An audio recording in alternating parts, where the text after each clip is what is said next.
ponction et de saisie. Lorsque le patron va au-delà du tiers pour pouvoir compromettre les 2 tiers qui sont inviolables, on lui dit stop, arrêtez, vous êtes en train d'aller au-delà de ce qui vous est réservé en droit. Donc il faut bien respecter les 2 tiers qui sont inviolables parce que, je le rappelle, le salaire a un caractère alimentaire. Si vous devez pouvoir recouvrer votre créance et que celle-ci doit emporter l'essentiel du salaire du travailleur, cela ne lui sert absolument à rien. C'est comme s'il avait travaillé tout le mois pour rien du tout.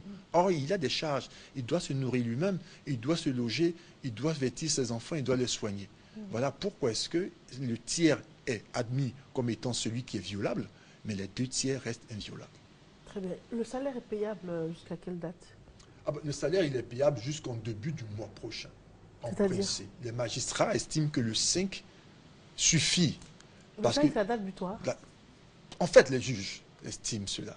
En matière du Code du travail, on vous dit vous fixez librement. Vous fixez librement. Cependant, regardez comment est-ce que nous organisons notre vie moderne. Notre vie moderne, surtout en Côte d'Ivoire, puisque le juge va statuer en espèces, une concrétose, donc selon le mode de vie urbain et moderne en Côte d'Ivoire.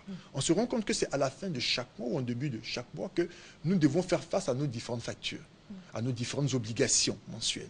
Si la personne ne dispose pas de la ressource financière nécessaire pour faire face à cela, c'est bien difficile pour elle. Vous dites par exemple, moi je vous paye chaque 20. Entre le 20 et le 5, qu'est-ce que la personne fait? Elle va continuellement en train de soit réévaluer ou bien renégocier son contrat avec son bailleur.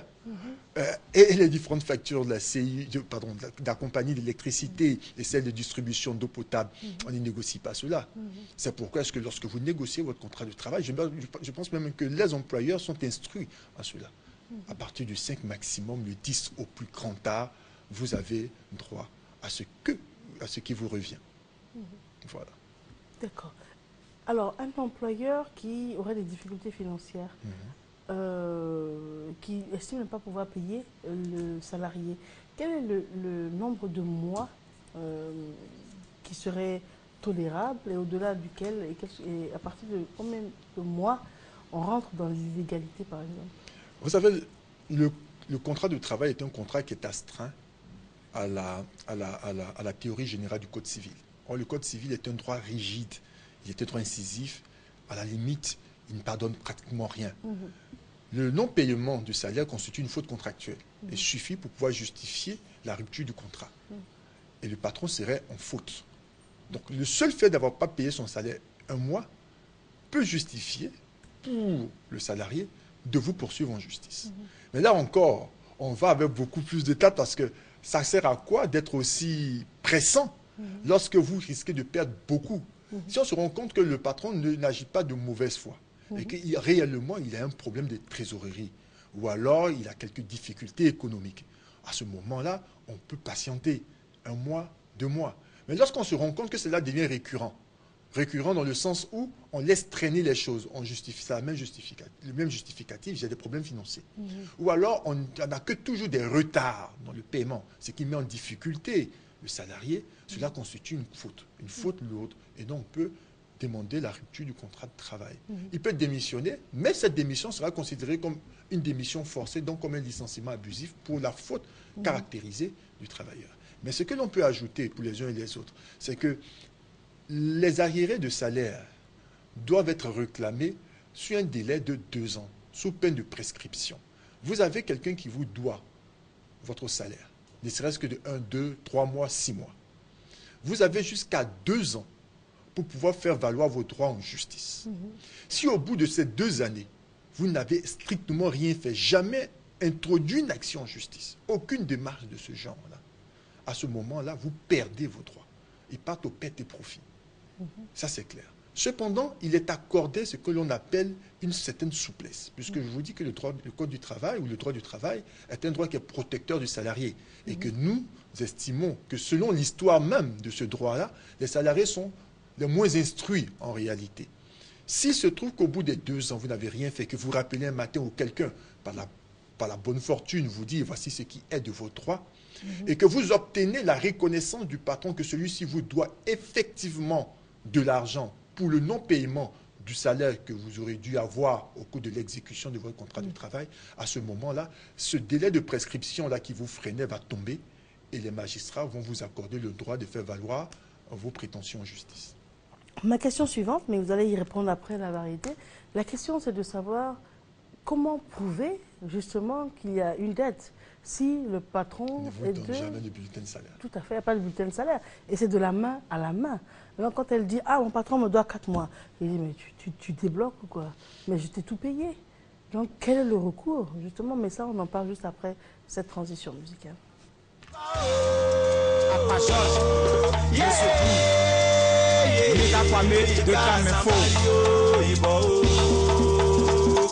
que tout le monde se lève à la gloire du Seigneur.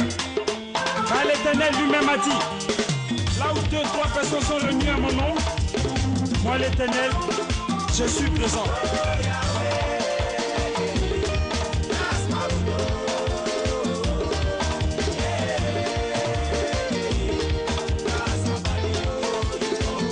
Je chanterai justice et bonté à toi mes hymnes, Seigneur.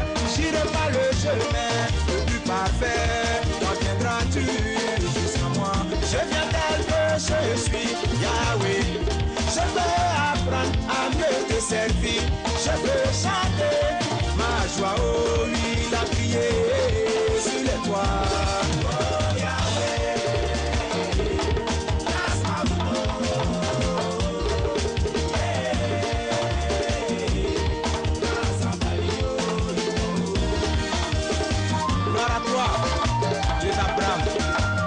Jacob, Dieu d'Isaac, au roi des rois, du soleil levant au ciel couchant, plus une honte ne voile ma route, oui, comment te remercier là-bas.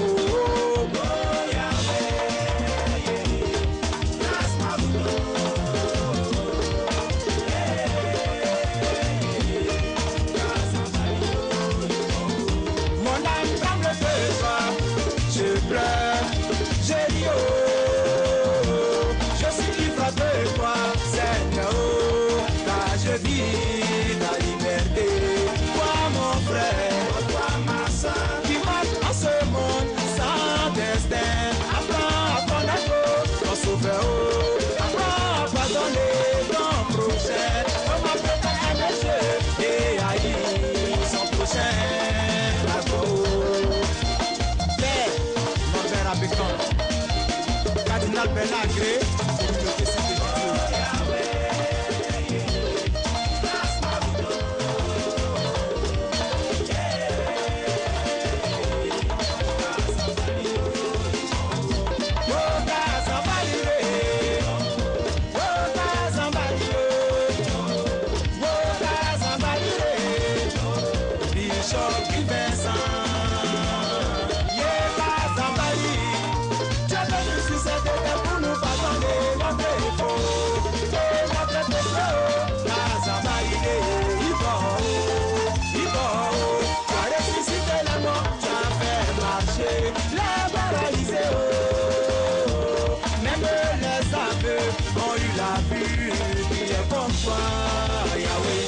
Nous venons en toi parce que tu es le créateur, que ta foi vienne sur nous, et ta lumière nous éclaire, et que ta prospérité soit sur nous.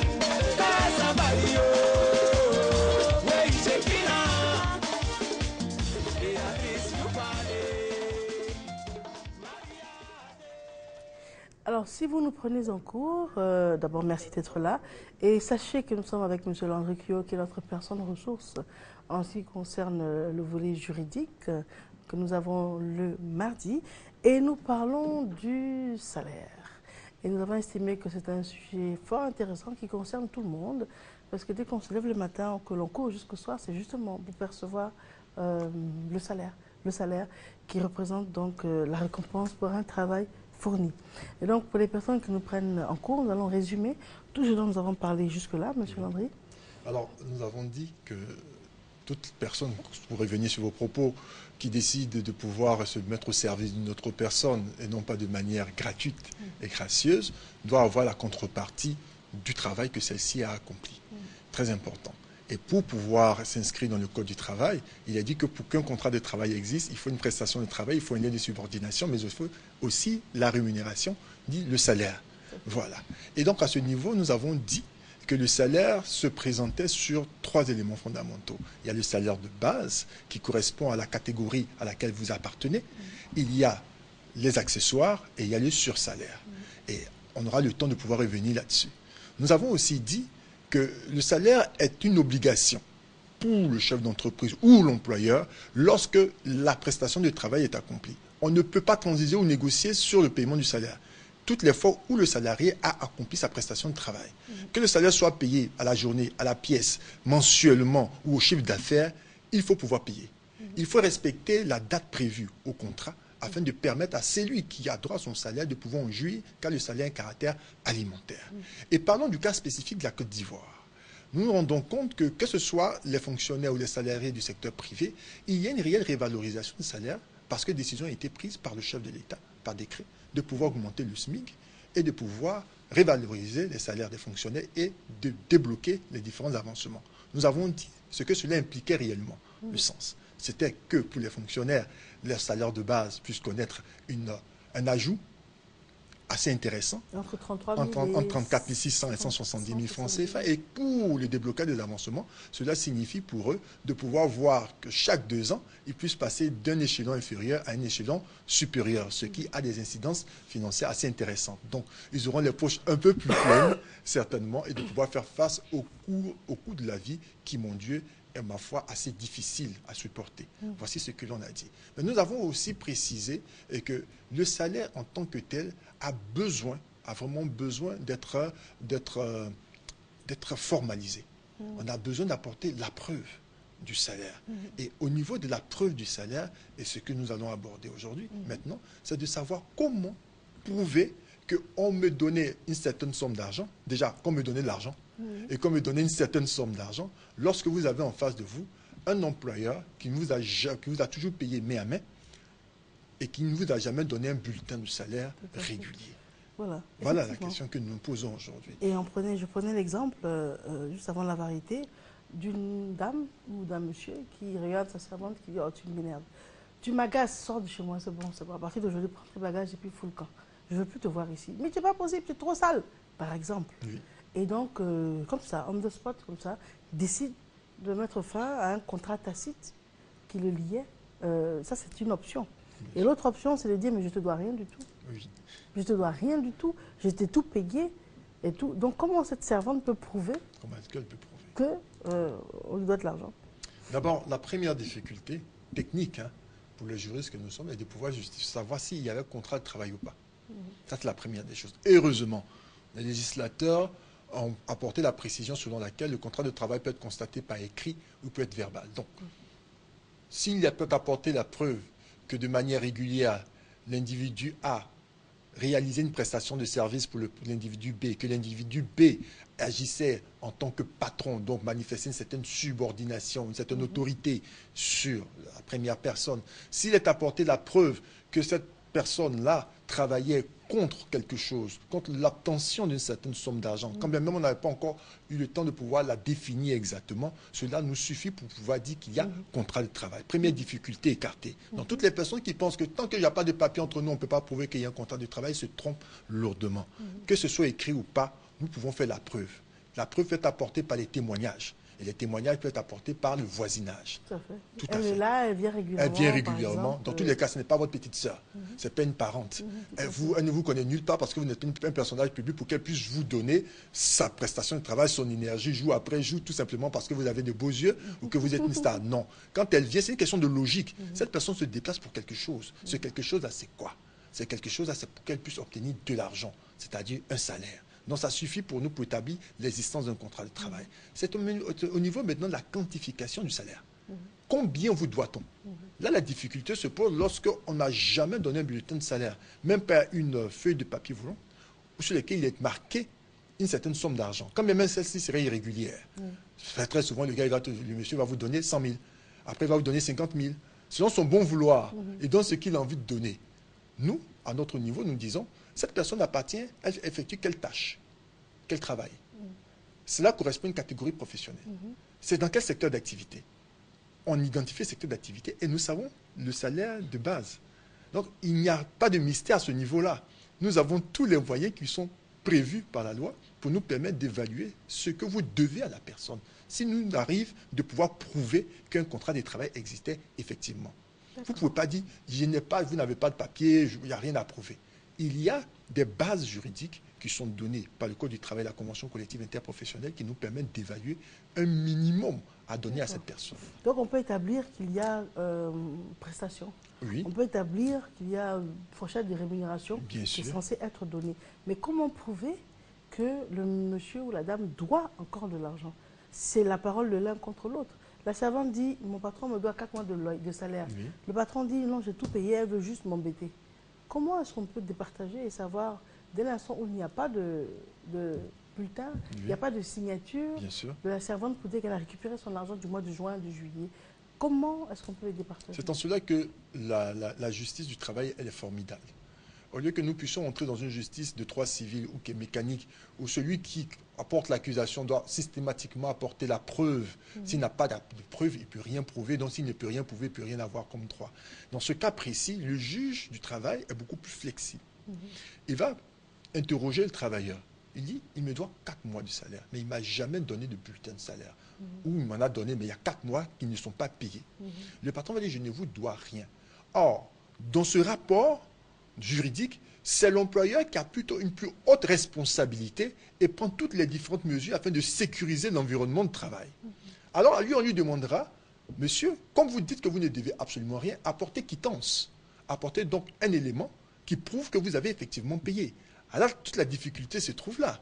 Donc, c'est à l'employeur d'apporter Ah la bien preuve. sûr, c'est l'employeur qui apportera la preuve, parce que le magistrat va inverser les rôles. Dans ce cas-là, puisque c'est l'employeur qui, dans le rapport de travail, a une plus haute responsabilité que le travailleur. D'accord. Et comme il sera capable d'apporter la preuve? Ah, dans ce cas, monsieur, vous payez donc, parce que c'est vous. C'est vous le patron, c'est vous l'employeur, c'est vous qui exercez l'autorité et c'est vous qui devez, lorsque vous payez quelque chose à quelqu'un, avoir le fameux bulletin Donc de ça veut salaire. dire qu'une servante de mauvaise foi peut récupérer 6 mois de salaire simplement parce que le patron a une haute responsabilité par rapport à Et elle? il n'a pas été suffisamment rigoureux dans l'organisation des rapports de travail qu'il existe avec. Donc la responsabilité vous incombe. C'est comme entre le père et son fils. C'est comme ça. Voilà, on ne demandera pas à l'enfant d'avoir la même hauteur de responsabilité que son père. C'est au père de pouvoir agir avec beaucoup de diligence et de rigueur vis-à-vis de l'enfant pour pouvoir établir le rapport qui existe entre eux. Un rapport régulier, un rapport organisé. Lorsque je décide d'employer quelqu'un, il y a tout un arsenal juridique qui est mis à ma disposition afin de pouvoir certes protéger le travailleur, mais vous protéger vous-même du travailleur. D'accord, très bien. Alors là, on ne fait pas la corrélation parce qu'elle paraît évidente. Là, c'est dans le cadre informel du Oui, contrat bien de sûr. travail, mais bien sûr, dans le cadre du contrat de travail formel, dans le cadre d'entreprise, on imagine bien que ce n'est pas possible, Non, ce genre de c'est choses. pas possible. Raison pour laquelle on ne fait pas la corrélation. Maintenant, lorsque l'employeur, donc de la servante, du chauffeur, oh, fous-moi la paix, dégage, je ne veux plus de toi, c'est bon, décide de mettre un terme de manière de but en blanc, Oui. un terme au contrat de travail, est-ce qu'il en a le droit et quel est le recours du travailleur? Des prérogatives et des pouvoirs de l'employeur, il est reconnu que celui-ci puisse recruter ou se séparer. À tout moment. Quand c'est un contrat de travail à durée indéterminée. Même lorsque c'est un contrat de travail à durée indéterminée, même quand c'est un contrat de travail à durée déterminée, il le peut, en acceptant d'assumer les responsabilités. Personne ne peut contraindre un employeur de pouvoir maintenir à son service un employé. C'est pas possible. C'est vraiment pas possible. Mais à ce niveau-là, il faut savoir qu'il y a des conséquences. Lorsque la rupture du contrat se fait unilatéralement et que celle-ci est abusive, c'est-à-dire dans le non la cause est illégitime, il n'y a aucune raison valable, et que c'est sur vos humeurs Voilà, exacerbées, c'est vraiment vous des décidez humeurs. de vous séparer de quelqu'un, vous allez pouvoir assumer. Lorsque vous décidez de vous séparer de cette personne de cette manière, sachez que c'est un licenciement abusif. Et quand c'est un licenciement abusif, cette personne-là a droit à toute une indemnité qui lui est due. Voilà, de licenciement abusif, les dommages et intérêts, parce qu'elle aurait dû être là alors que vous lui enlevez le pain de la bouche. Vous comprenez, vous ne respectez même pas le délai de préavis, alors que cette personne n'a pas commis de faute lourde. Ça aussi, vous allez pouvoir le payer. Ça, c'est dans le cadre du contrat de travail Du en contrat de entreprise. travail en entreprise. Même lorsque c'est un contrat de travail qui n'est pas fait en entreprise. Prenons le cas d'un contrat qui existe entre un domestique et puis son patron. Et que, par la suite, le personnel, la personne qui était au service du patron, se rend compte qu'elle a des droits. Lorsqu'elle présente sa situation devant l'inspecteur du travail ou devant le magistrat, on lui rappellera tous les droits qui lui reviennent et qui lui sont dus. Et les calculs vont s'opérer sur cette base-là. Du coup, cette personne est restaurée dans ses droits. Vous comprenez? Donc, à la base, au départ, on peut avoir un contrat de travail absolument bancal, où il est incorporé énormément de clauses interdites. Mais en fin de compte, on va travailler à restaurer ce contrat de travail afin qu'il soit un contrat normal et que cette personne à qui il a été nié certains droits ou certaines choses, certains privilèges, puisse les récupérer à terme. Voilà. D'accord.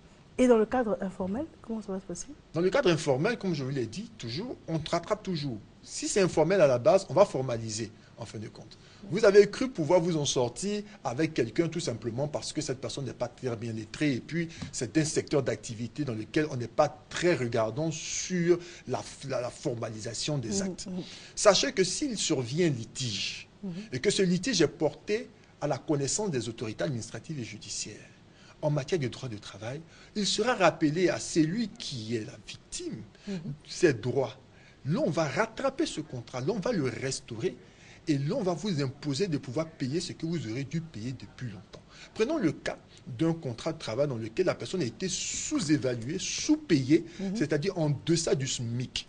Cette personne va se plaindre pour dire, mais je veux qu'on me paye mes droits parce qu'il m'a licencié sans me verser mes droits. Il ne m'a même pas donné mon certificat de travail. À ce niveau, c'est indu. C'est indu. Et si ce n'est pas donné, il y a des indemnités qui sont payées. Voilà.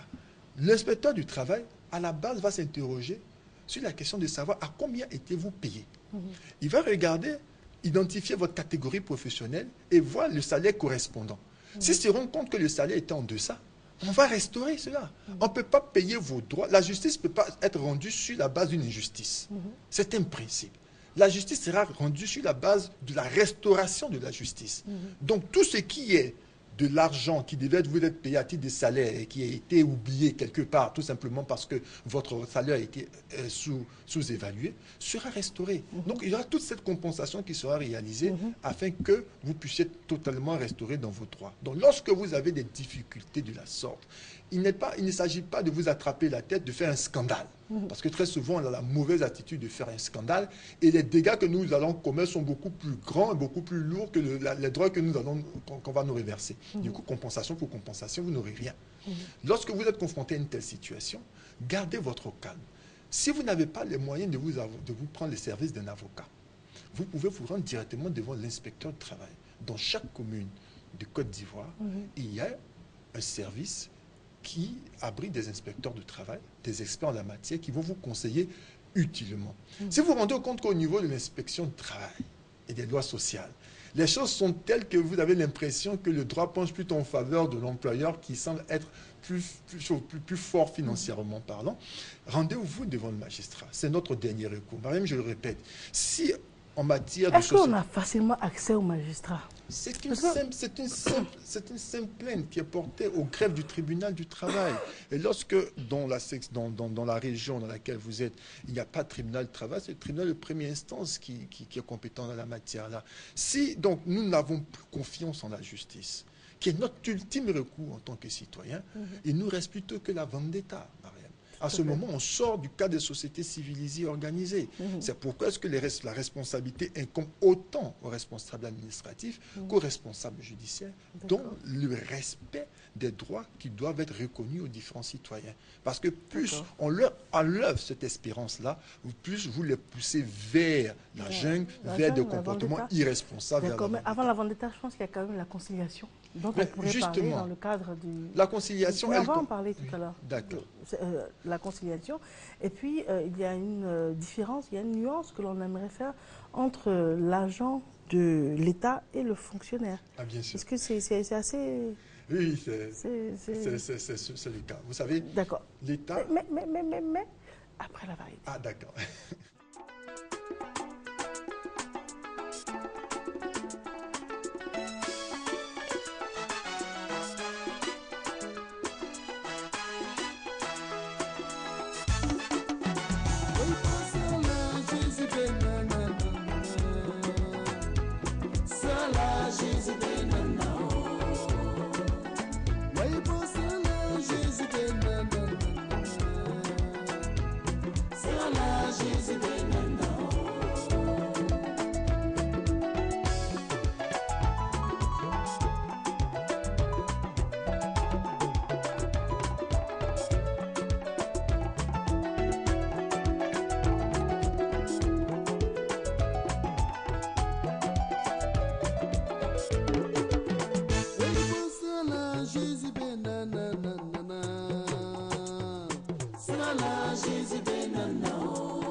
Alors, on a souhaité revenir donc, sur cette nuance entre l'agent de l'État et le fonctionnaire. Parce que vous imaginez bien que tout le monde se sentait intéressé, concerné par rapport au propos du chef de l'État, mais qui parlait donc des fonctionnaires.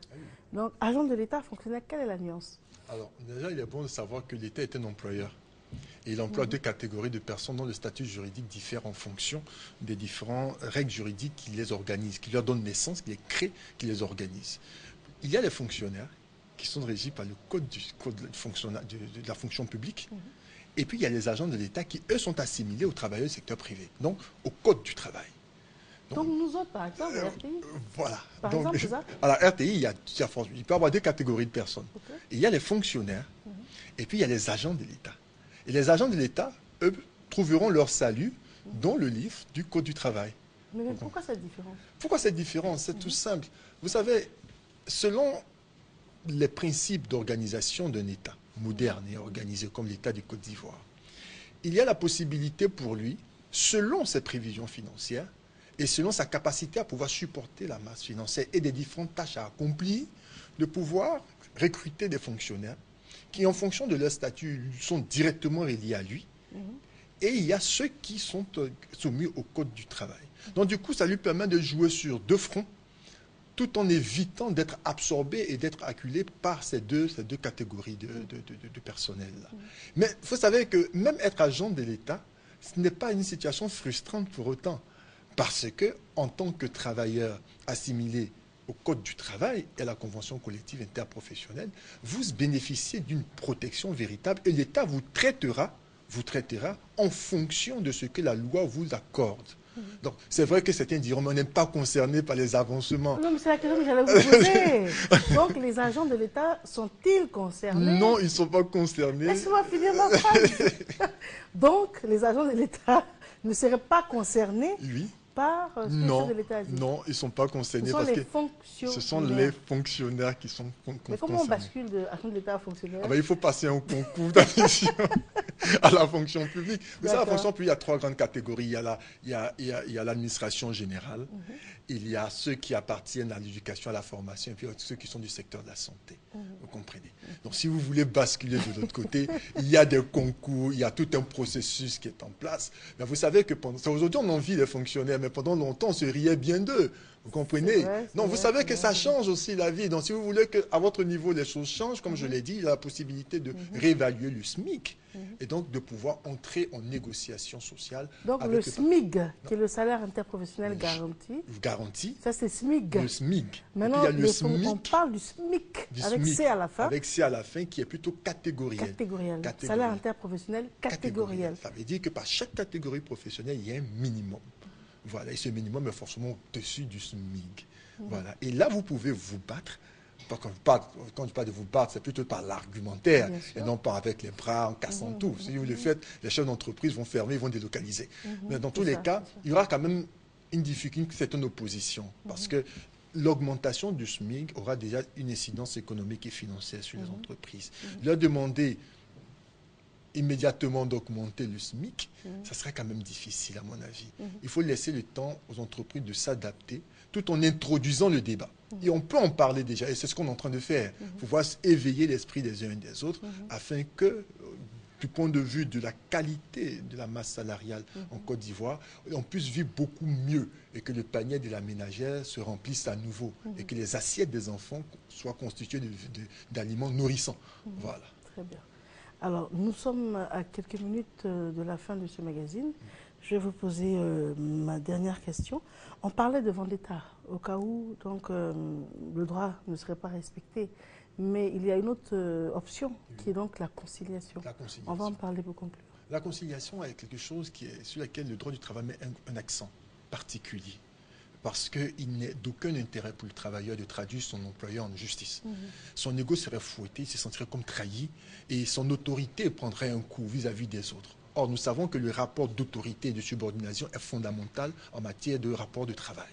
C'est pourquoi est-ce que la conciliation doit être la première des choses. Elle doit commencer d'abord au sein de l'entreprise. Quand dans le cas d'une entreprise, et des institutions existent, le délégué du personnel, le délégué syndical, le comité d'entreprise, doivent servir à la conciliation de base. Lorsqu'on a une bonne médiation, un bon dialogue social, à ce moment, on règle les problèmes à l'intérieur de l'entreprise. Le linge sale se lave en famille.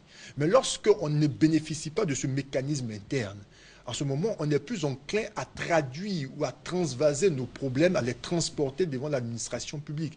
Et là, c'est déjà désagréable. Quand bien même on aurait à discuter, il y a quelque chose qui est perdu, le manque de confiance. Lorsqu'on perd la confiance, c'est difficile de continuer à travailler ensemble. Et même là encore, l'inspecteur du travail travaille à ce que cette confiance soit restaurée.